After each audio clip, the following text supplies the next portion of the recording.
Great. We are ready. Welcome, everybody, to the District Service Center and to this month's listening session for the Duluth Board of Education.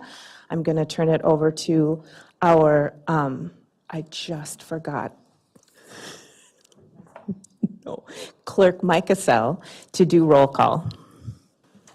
Member Banks. Here. Member Durek Eater. Present. Member Leffler Kemp. Here. Member Lofall. Here. I am here. Member Sadowski. Here. Member Williams is excused. Superintendent Magus. Here. Assistant Superintendent Bonds. Deputy Clerk Zunich. Here. Executive Director of HR and Operations Severance. Present. Secretary Patty Paquette. Here. And roll call is done. Thank you, Clerk Mike Cassell. Moving on, will Member Lofall please read our 11 tools of civility? I'll also start with our school's mission, our district's mission statement. Every student, every day will be empowered with learning opportunities for growth, creativity, and curiosity in preparation for their future in a global community. Our vision is that Duluth Public Schools provides an academically engaging, safe, and inclusive environment with high expectations and responsible use of resources. Our core values are learning, excellence, equity, collaboration, and belonging. We also adopt the 11 Tools of Civility, which has been a project and a process in Duluth for many, many years. The school board recognizes 11 tools of civility that will provide increased opportunities for civil discourse in order to find positive resolutions to the issues that face our community. These tools include pay attention, listen, be inclusive, don't gossip, show respect, be agreeable, apologize, give constructive criticism, take responsibility, be honest and care for others, and show your evidence, share your reasoning. Those are our tools of civility. Welcome, everyone. Thank you, and Clerk Mike Cassell, can you give us our information for the listening session? Yeah, thank you everyone for being here tonight. If you have handouts for the board, please give them to our school board secretary, Paquette. Persons addressing the board will have 3 minutes total. When speaking, the use of negative, personally identifiable language is not permitted. Persons addressing the board may not merge their time in order to allow one person to speak more than 3 minutes. The clerk of the board will start the stoplight timer at the start of each person's time. Green means go, yellow means wrap up, red means stop. When the red light comes on, the chair will gavel to signal you to end. And in the interest of respect for every listening session speaker, please hold any commentary during the speaker's time until they're finished. Thank you. Thank you. And before we begin today, I just want to do a quick reminder about personally identifiable information. Even if it's positive or negative, we would ask, just instead of identifying individuals by name, that you do by position, please, even if you're speaking positively about them. So please, again, remember, don't use names, use positions. And then I would also ask that waiting for applause until everybody's finished to facilitate time in between. So thank you, and we look forward to hearing from everybody tonight. And we'll start out with Michelle Riley.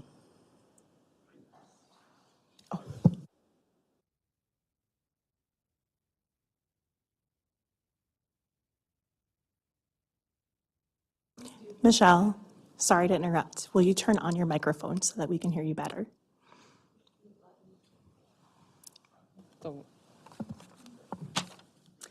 It sounded on to me.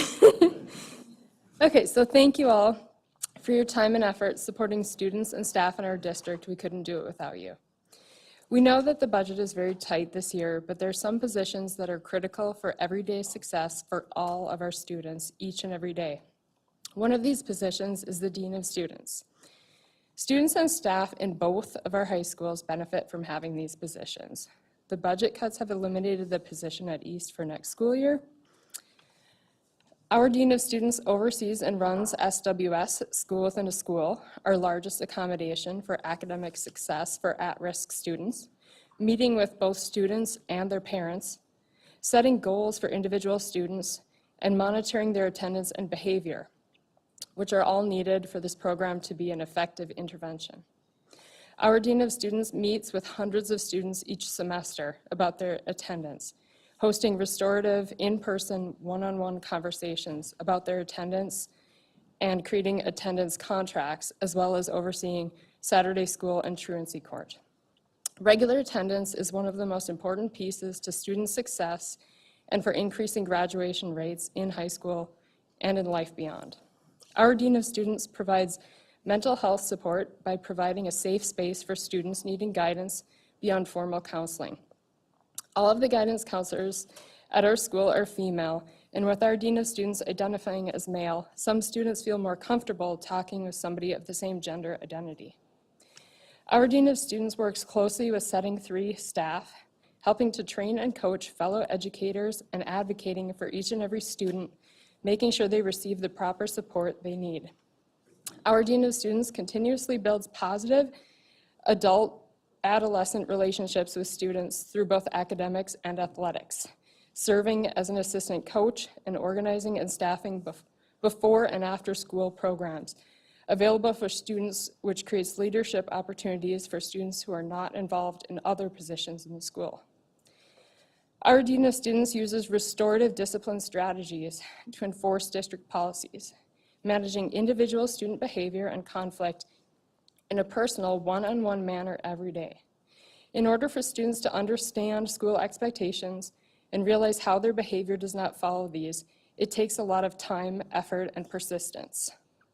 I want to thank the board for bringing this position to our school a few years ago and for all of the gains our students have made from having it. Now I'm asking you to please keep this position and the forward momentum it has brought to our school for both students and staff every day. Thank you. Thank you. Next, we call Alyssa Mankowski. I'm sorry if I didn't pronounce that correctly.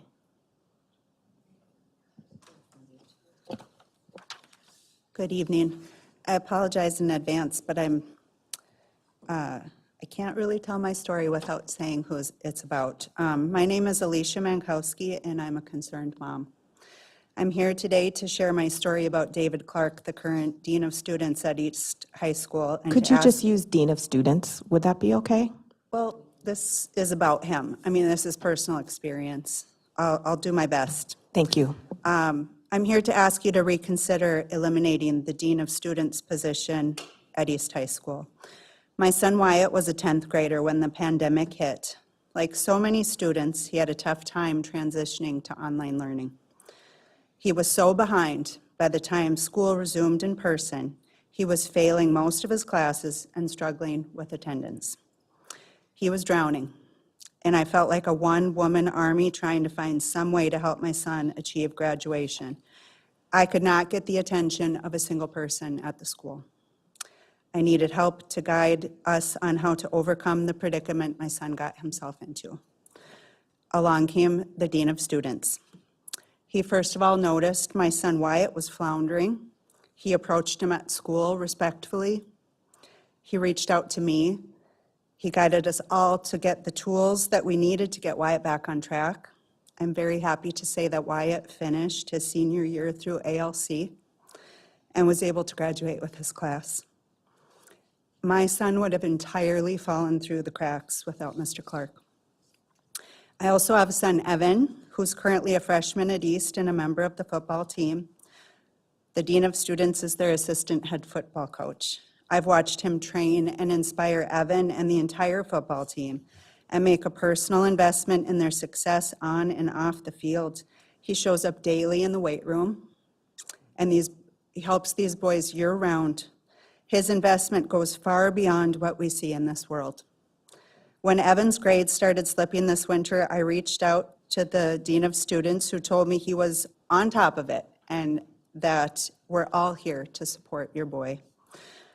Mr. Clark is committed to helping our students grow into good humans and succeed as students. This is rare and precious.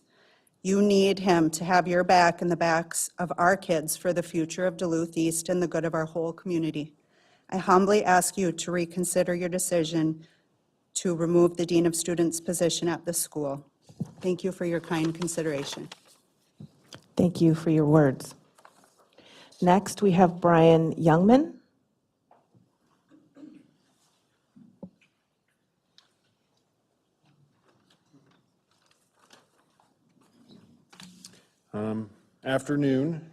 evening. My name is Brian Youngman, and I am a parent, teacher, and community member of Duluth Public Schools, and I am here to advocate for our media specialists. Libraries are integral to school functioning and culture. Media centers provide a quiet space for students to do homework, study, and gain knowledge.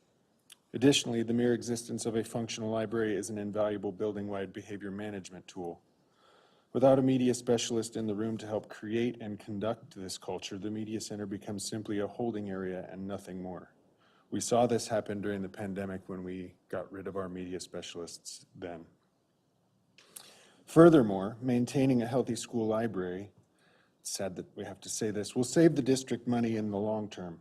A library without someone monitoring, checking out, and preserving books and class textbooks will result in missing and damaged books that the district will have to replace at a later date.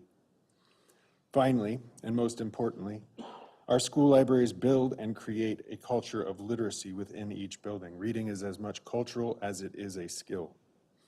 In a state with 50% of our students reading at grade level, I would think that we would want to promote literacy. So I ask, what message are we sending to our students about the importance of reading when we won't even fund a library in a school? A large part of my job is to build a demand for reading. Libraries create both the supply and the demand for literacy. People don't read because we have created a culture where there is no reason to read. We don't talk about what we are reading. We don't read around our children.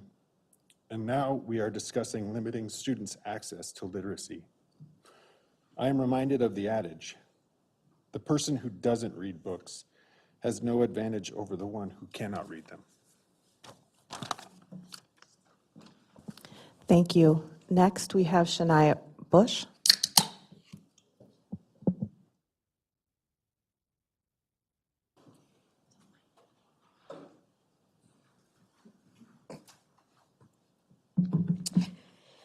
Good evening, everyone.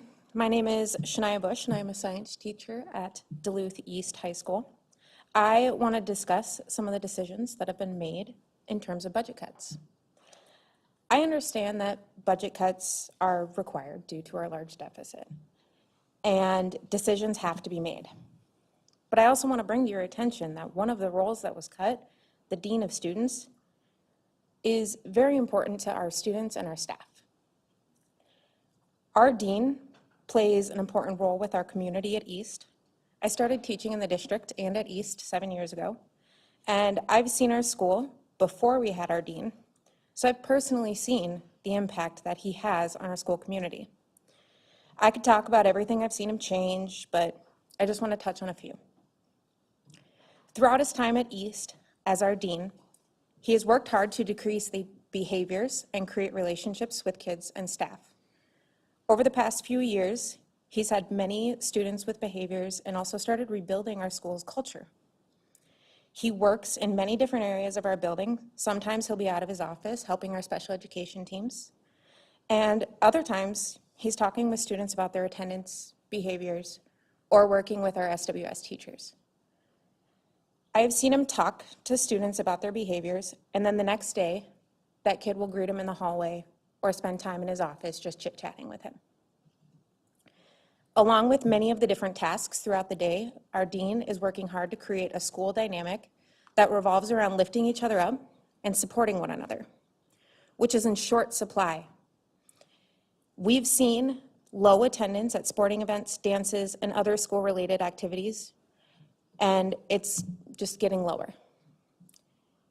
So when students have found out that our dean was being displaced, they were extremely upset. I've had a number of students that have shed tears and asked what they could do to have their voices heard. Our students have connected with him in ways that they have not with other members of administration, and that's to no fault of the other staff. But our students and staff are crying for you to hear us, to listen to the words that we have been saying, and genuinely reflect on our decisions, or your decisions, I apologize. We understand that cuts have to be made, but please take into consideration that our staff and our students and our community would like you to keep our Dean of Students. Thank you. Thank you. Lissa Breland? Welcome. Hi. Is it okay if I say DOS just to be shorter? Okay. My name's Lissa. I'm a junior at East High School and captain of the Duluth East girls soccer team. To be honest, I've never really enjoyed school. The environment's really overwhelming and anxiety-inducing. I know students struggle with the pressure, stress, and expectations that come with being in high school. For most of my time at East, I felt like I had no adults in the school that I could truly trust or talk to. It always seemed like there was a barrier between students and administration, making it difficult to open up and ask for help. That changed when I met our DOS. From the moment I met him, I could tell he was very different. He is welcoming, kind, and genuinely cares about the students at Duluth East. He takes the time to listen, and you never feel like just another name on a roster with him. He makes you feel seen, valued, and supported. Talking to administration has always been one of my biggest fears. They are intimidating, and at times, it feels like they care more about enforcing the rules than the students as people. Our DOS has never made me feel that way. Even when I've made mistakes, he's never treated me like a failure or a bad person. Instead, he focuses on how to move forward and learn from the experience. Our DOS has been a mentor to so many students, and his impact is remarkable considering he hasn't been at East that long. Since he became one of my mentors, I've noticed real changes in myself. My grades have improved, my attendance has significantly gotten better, and I've started pushing myself harder in soccer. I feel more motivated to be the best version of myself, and a huge part of that is because of our DOS. It is rare for students to have a strong, trusting relationship with an administrator, but our DOS has shown that it should not have to be rare. He is proof that when students have someone to turn to, someone who listens and genuinely cares, they can thrive. East needs that kind of support, and our DOS is the person who gives it to us. Hi, my name is Elizabeth Ramsey, and I'm a senior at East. I moved here my freshman year after spending most Ladies, of my... we can't merge time together. I'm sorry. I don't think that, are you listed today? Are you speaking today? No, we just, we're told that we could do it together, but, split the time in half. You know what, this time I'm going to let it, but in the future we're not. So, sorry, thank you, continue. Sorry. Okay, I'll start over. Hi, my name is Elizabeth Ramsey, and I'm a senior at East. I moved here my freshman year after spending most of my childhood in another state. Adjusting to a new school full of unfamiliar faces was difficult, especially while navigating my parents' divorce. I struggled to find comfort in my new environment, and after losing my counselor, Dave Bergen, due to displacement, I felt even more lost. He had been one of the few people who truly understood what I was going through and helped me find my footing. That's when I was introduced to our DOS. Mr. Bergen connected me with him to work on my 504, and from the very start, our DOS made me feel safe. He shared his own experiences with similar struggles and provided me with strategies to overcome challenges both in school and in life. For the first time, I felt like someone genuinely understood me, and that made all the difference. He motivated me to push myself, always encouraging me to be the best version of myself and stay focused on my future. But our DOS is so much more than just a coach or the dean of students. He is a huge part of our school. He has built meaningful relationships with students, ensuring that everyone he interacts with feels heard, valued, and supported. His door is always open, no matter how busy he is. Even on days when he is hard to track down, he never forgets to check in when he has time. Losing our DOS wouldn't just be losing a staff member, it would mean students losing someone who truly cares, someone who makes school feel like a place where they belong. He has had an undeniable impact on the athletes he coaches, the students he mentors, and the culture of East as a whole. His positivity is infectious. You'll never see him without a smile.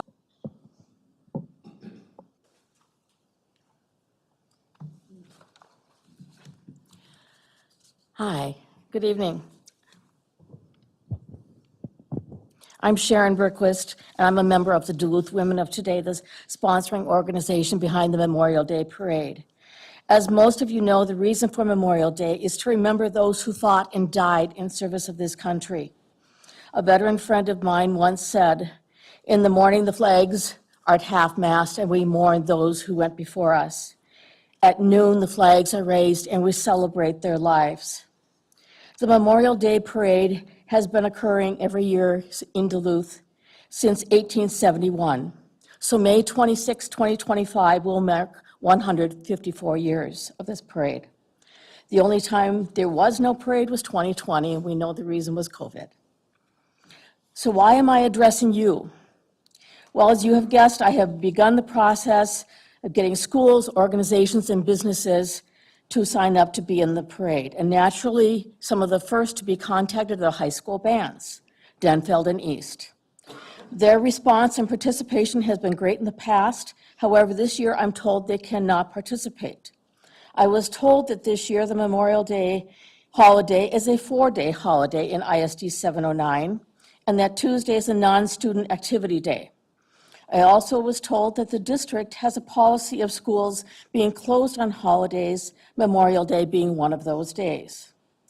That is where I think you come in. 2 people, one a teacher, one a member of this board, said that it is the band director's decision and the students should not be expected to be in the parade. I can understand that, but my response to that question is, what if this was a 4th of July parade? Or better question, what if this was Spirit Valley Days or the Christmas City of the North parade? Now, you know they're all going to be in that parade, and I think they should be. But that one's televised. This isn't.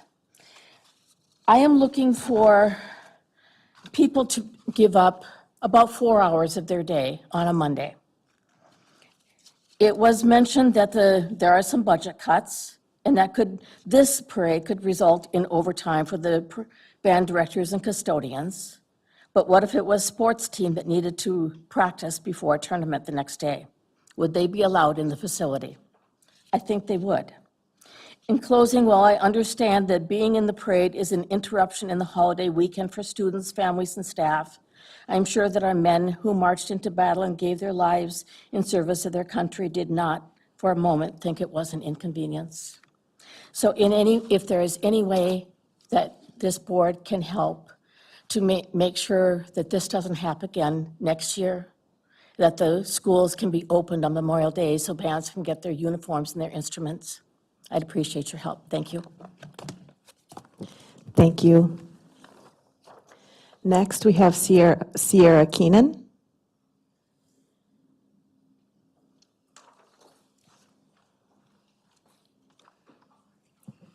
Hi, good evening. My name is Sierra Keenan. I'm a parent of 3 children enrolled in the Nueva Visión Spanish Immersion Program at Lowell Elementary, and our family will be transitioning to Myers-Wilkins next year with the program expansion. In January, I came and commented to the school board listening session, and I asked the board to prioritize resources to support the Spanish Immersion Program teachers and community to make the program expansion successful and maximize collaborative teamwork across the schools. And at that time, I asked the board to ensure that resources and funding at Myers-Wilkins will not be negatively impacted by the integration of the Spanish Immersion Program, and requested the board promote programs focused on building empathy and respect in order to foster a positive and cohesive school environment for all. So I'm here tonight to ask that the school board share an update with the Nueva Visión Spanish Immersion Program staff and families on how the district is continuing to address the questions and concerns that were raised at the January 13th community meeting at Lowell, and how the district is supporting the expansion into Myers-Wilkins to set the program up for success. On January 13th, when members of the school board came to Lowell to meet with families, the district identified next steps that the district would take to support the transition planning. The steps identified by the district included district staff providing ongoing support in the transition process and coordination with human resources, facilities, transportation, food services, and the teaching, learning, equity department. And the timeline for these next steps was identified as mid-January to June. As we're now approaching April, I feel the district owes us an update on what steps have been taken and will be taken to continue to support this transition. I'm specifically curious about the Spanish Immersion Program Director's position and if it will be expanded to cover her time to be dedicated to the program in 2 locations. And I'm curious about the logistics and support for the teachers transitioning over to the Myers-Wilkins School. Who will be assisting with packing up, physically moving materials, setting up new classrooms?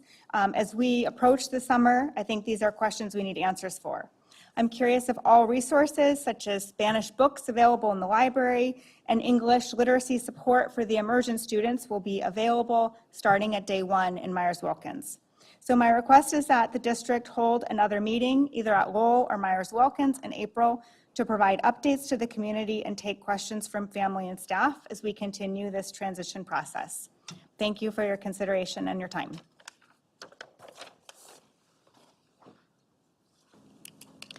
Thank you. Next, we have Norman Nelson. Hey. Welcome. My name is Norman Nelson. I'm a junior at East High School. I'm here to speak on behalf of our Dean of Students position. A little background on the Dean of Students in our class in football is when he got here, we were just arriving at East as freshmen, and the next year as we progressed to the JV team, so did he. And this last fall, as much of our class was moved up to the varsity level, he was also brought up to help coach the varsity level. Now, for me personally, at our school, I don't see any bigger mentor figure than our Dean of Students.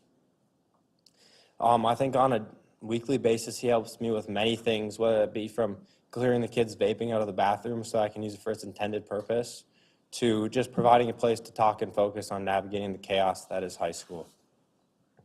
But I think his impact extends much beyond just me or the football team. After school every day, he holds a lifting program called Hound Power. Now, Hound Power is intended for just sports, but he's open to anyone who wants to lift with open arms, even if they do not intend on playing a sport. But I think his impact extends even beyond that. I have many friends who play no sports at all, but still see him on a regular basis for help with pretty much anything around the school.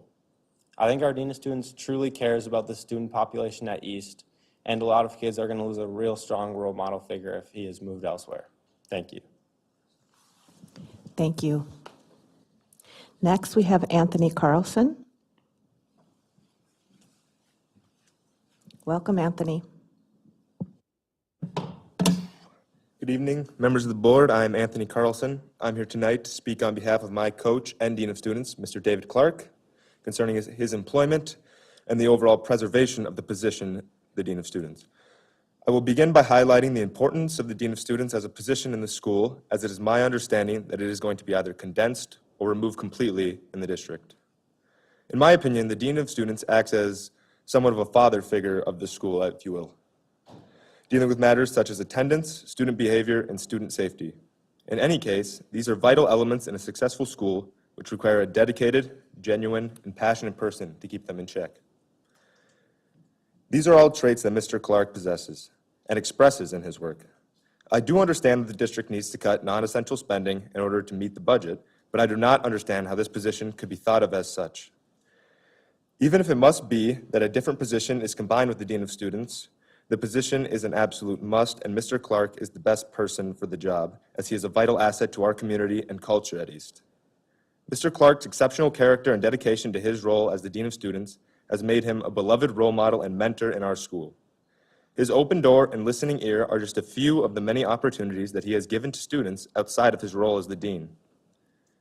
Besides being the Dean, Mr. Clark promotes physical and mental wellness through our football team, as well as our Hound Power program, which is utilized by not just by athletes, but by many students whom Mr. Clark has encouraged to take part and better themselves through physical fitness.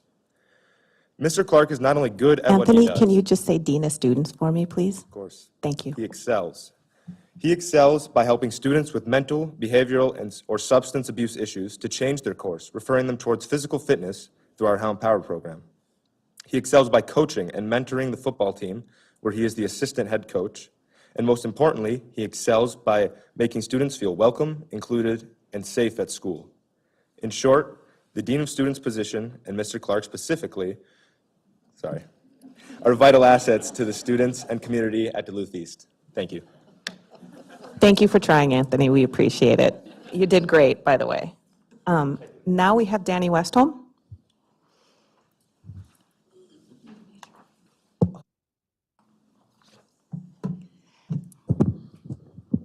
Good evening.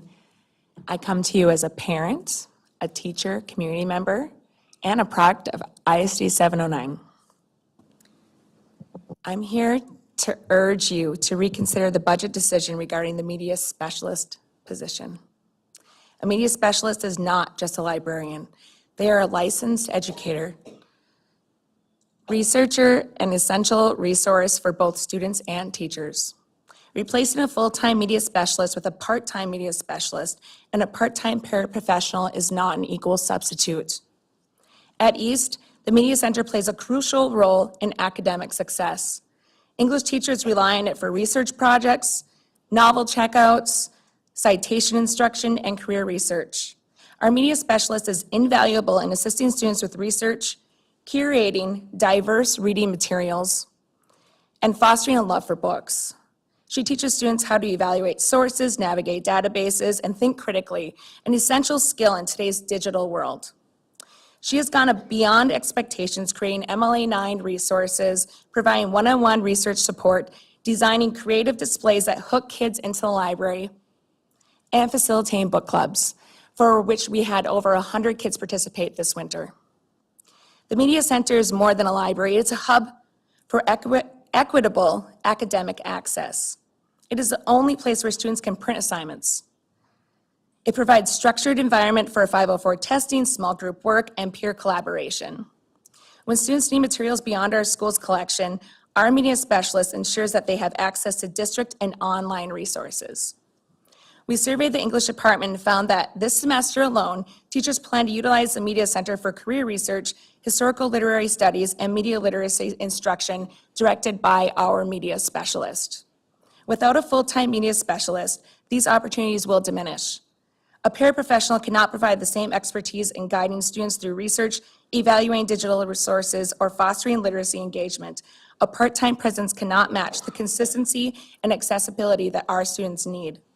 On a personal note, I've taught English and ISD 709 for 21 years. Literacy is a district priority for a good reason, because students don't read anymore. They rely on their phones. They struggle to discern credible information. Since our media specialist arrived after having a part-time media specialist, she has connected students with books that they genuinely enjoy, and for the first time in many years, I see kids reading for enjoyment, and they're actually happy about it, and they like to talk about it with me.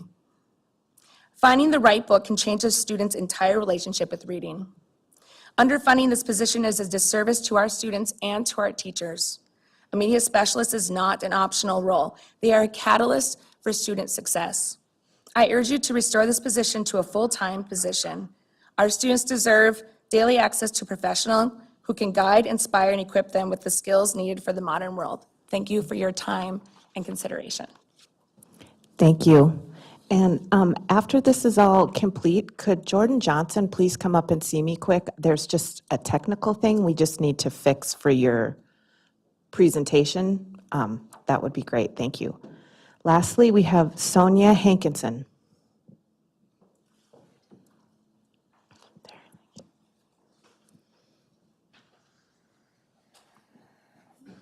Hi, I'm Sonia Hawkinson. I'm a teacher at East High School. I teach plant science, forestry, fish, and wildlife. And thank you for being here, and thank you for your time. And I'm here to talk about the potential loss of our Dean of Students. If I remember correctly, I started the same year as our Dean of Students, and I'm fortunate enough that my classroom is just down the hall from his. And my first year at East, I'm pretty sure I was down there at least every other day. And he made my job so much more doable. I teach an elective, and so I have a lot of special education students in my classes. They're 50% or more special education. So I do have students with behavior issues in my classes often, and so the Dean of Students and we're very close. As you've heard from other people, the Dean of Students has become a huge mentor and an important part of our school at East. I can't imagine the school without him. He, with Saturday school and attendance contracts, being the assistant football coach, he's improving outcomes for all students, and especially for students at East who would normally fall through the cracks. With my personal experiences working with the Dean of Students and students in my class, he really, truly will not give up on any student, not just students that he knows and has relationships with, truly any student. As other folks have mentioned, we have an amazing MTSS coordinator, integration specialist, and counselors at East. And I can't believe that I'm saying this, but they're all women, And we need a male. We need a male to be able to relate to students that may not feel comfortable coming to a woman. So I really urge you to reconsider your decision to displace our Dean of Students. It'll be a huge harm to East and to our community. So thank you for your time. Thank you, and that concludes our listening session. We appreciate everybody.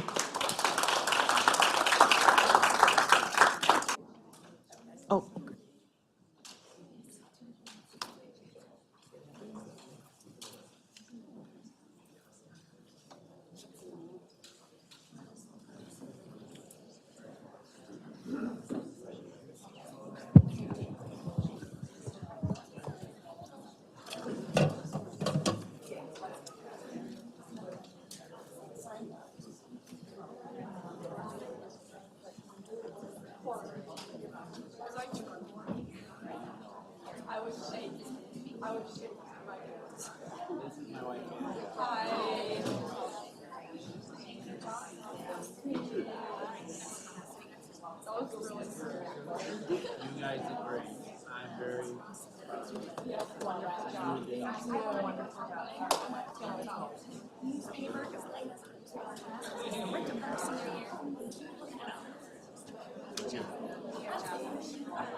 Oh, no, that's okay.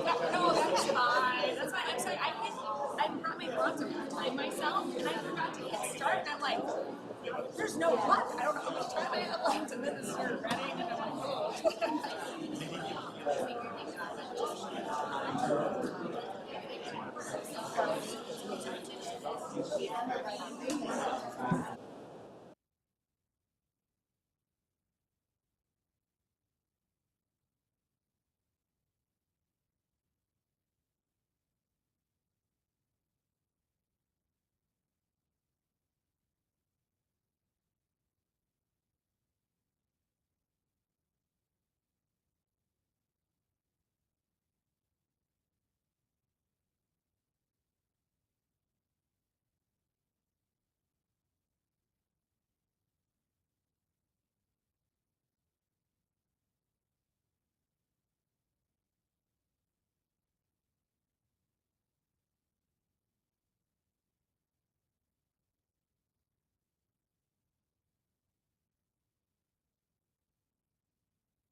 Jordan, are you okay if it's just me? Oh, yeah. Okay.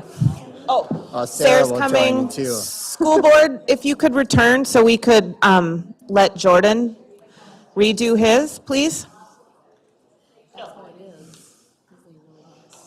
Please. Anthony, can you see if John is out there and just tell him to come back quick? He's on the camera. He's in the media. Oh, he's interviewing. Never mind. We're good. All right, we'll just make sure Amber gets back and then we're gonna get her done. Okay, that's okay. We're good. Are you okay with that, I'm Jordan? good. I'm Okay. good. She just stepped out for a second. Yeah. Should I just? So Jordan, how's it going? No, I'm just kidding. Much more relaxed this time around. No, everything is paused right now. I mean, they can hear this. No, this will be at the end of the meeting. Yeah. Member Sadowski has returned, so once she's settled, Member Banks.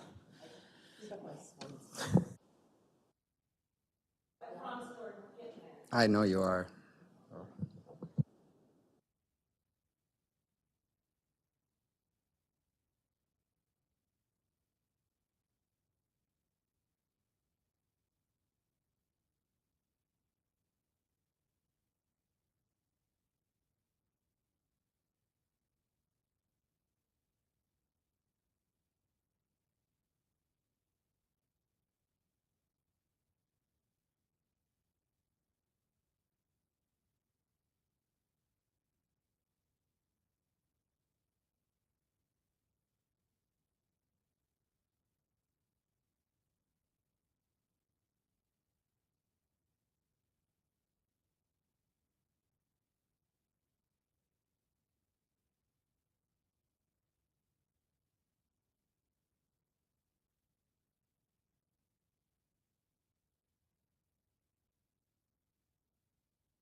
All right, so we're going to go ahead and, are we ready? Perfect, okay. Go ahead, Mr. Jordan. Okay. And just real quick for our audience, while Mr. Jordan was doing his earlier community comment to us, we had the system cut out, so we're doing this again, so we have it recorded for our public. Go ahead, thank you, Mr. Jordan. Great. Good evening, members of the school board. My name is Jordan Johnson, and I'm a resident of downtown Duluth. I'm here before you this evening to address implementing a Black Studies curriculum as part of the district's courses, which would meet graduation requirements. Educational aspiration and youth wisdom arise with adequate representation and academic coursework related to their lived experiences, advancing their knowledge about truthful histories, engaging them as critical and self-reflective thinkers. As you know, Duluth is a predominantly white community. Our Black families have been here for generations, and our Black population continues to increase. In 2022, the graduation rate for our Black students was at 41%, which is half the graduation rate of our white students. If we are a district that claims to support the success of all our learners and provide positive school cultures, I am requesting you to implement a Black Studies pre-K through 12 curriculum within our school district like New York City Public School did this and are still teaching it today, given the current national climate and decisions being made within our federal administration. Here is the curriculum guide, which was created through partnerships with City Council, foundations, our research center, and more. This is only 31 pages of a 522-page document. If our required courses for social studies include civics and global society, United States history, American government and politics, economics, we can include Black U.S. history 1607 to the present, warrior queens, stateswomen and queen mothers, reparations 1, 2, and 3, the Black vote and current trends in voter legislation, and economics, Black economic empowerment.